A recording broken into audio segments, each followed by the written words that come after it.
to call your MPPs and tell them you want them to support that resolution. Tell them your vote in the next provincial election next October is going to depend on their actions. If pressure is not put on our politicians to make the necessary changes, animals will continue to suffer the consequences of the decisions our politicians make and remain the victims of an antiquated, outdated, and barbaric system. If you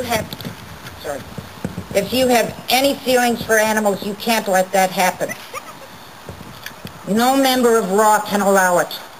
You can no longer call yourself an animal lover if you don't act on this, and you will not be able to say you're a member of RAAW.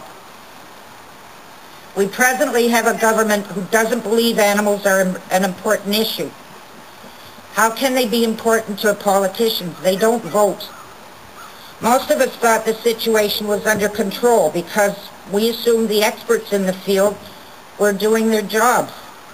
We assumed someone had taken over the responsibility because we're not equipped to handle it. After all, we send in our donations for that reason, so experts can fix what we can't. The checks were cashed, the monthly donation was withdrawn. We saw the most heartwarming commercial showing a puppy that had just been adopted. It looked so cute, playing with its new toy, in its new family, in its new home. It really made you feel good, knowing that you helped. So all is well. It is not. It is far from well. We have colonies of feral cats running rampant in both cities and urban areas, whose life will be hard, painful, agonizing, and short. Shelters right across Ontario and Canada are bursting at the seams. Accurate statistics on euthanasia in shelters is pretty hard to come by, but we know that thousands and thousands and thousands of animals are killed every year. This has to stop, and we have to be the ones that stop it. We have to accept the responsibility for making sure that even the animals that we don't see and that we don't know up close and personal are provided a better life. We must make sure that our donations are spent to provide that better life. Mahatma Gandhi said the moral progress of a country can be determined by the way they treat their animals. According to Mr. Gandhi's definition, the great country of Canada is not so great. Animals aren't disposable. Every one of them has a heart that beats. Every one of them craves love and compassion. And every one of them can flourish when given the chance. We need shelters to be shelters. Protection from a cold, hard world of homelessness, not killing grounds. We need no-kill shelters where animals who don't have a home can still be allowed to flourish instead of being stuck in a cage and forgotten. We must be the ones that deal with this effectively, humanely, and with compassion. No more traumatized volunteers. We need people in shelters whose first priority are the animals who, through no fault of their own, have come into their care. We're considered a civilized society, yet we lock up animals in small cages, kill them, and tell ourselves we're doing them a favor. That's not civilized. In Calgary, Alberta, there's a wonderful animal advocate by the name of Bill Bruce. He implemented a totally no-kill shelter for the city of Calgary. Not only do they have a zero euthanasia rate, the city of Calgary is making money as a result of his program.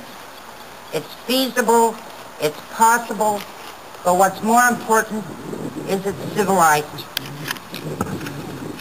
The entire structure must be changed.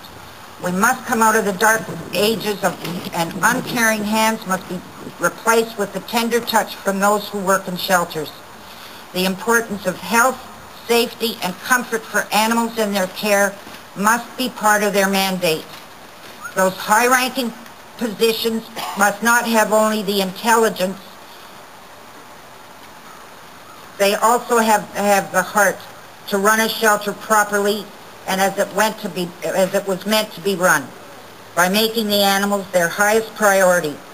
We need to take the first steps towards making Ontario an animal-conscious province that we can be proud of. And I invite you to come to Queen's Park on November 18th if you can, to let the government know by your presence that you care about animals and you expect change.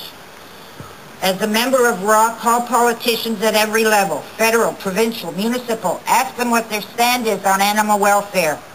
Request they make it part of their platform and remind them you help put them into their position. As a member of RAAW, help promote better animal welfare by talking to people who may not be aware of what's happening in our province. Educate at least 2 people who were unaware of the animal situation. Then ask them to tell 2 more. Let's start a movement. We have donation boxes around for those of you who would like to support the efforts of RAAW and allow us to continue raising public awareness and advocating for animal welfare. Anyone who makes a donation will receive a button, like this one. Wear it. The logo has 102 in the center. Let people know you're a member of RAAW, and when someone asks you what the 102 stands for, take that opportunity to educate one more person about the necessity of change.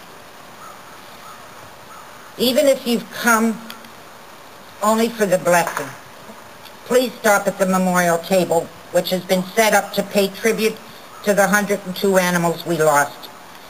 You'll find a book of condolence. If you agree that change must come, then please sign it. I'll present it to Mr. Cleese, and he can use that as added support with his petitions in the legislature. While you're at the memorial, absorb the magnitude of what has happened. Now don't worry, there's no graphic pictures or upsetting photos. It is, however, a tribute to the incredible sacrifice those 102 animals made. That sacrifice ultimately exposed the crucial necessity for change. Make a silent promise that you will do whatever's in your power to help make changes happen, so their fate will not be suffered by others like them in the future. We must not let their loss be in vain. And we must never forget, please remain a member of RAAW. Now everybody give your pet a hug and tell them how happy you are that they were the lucky ones that found you. Stay a member of RAAW. Thank you.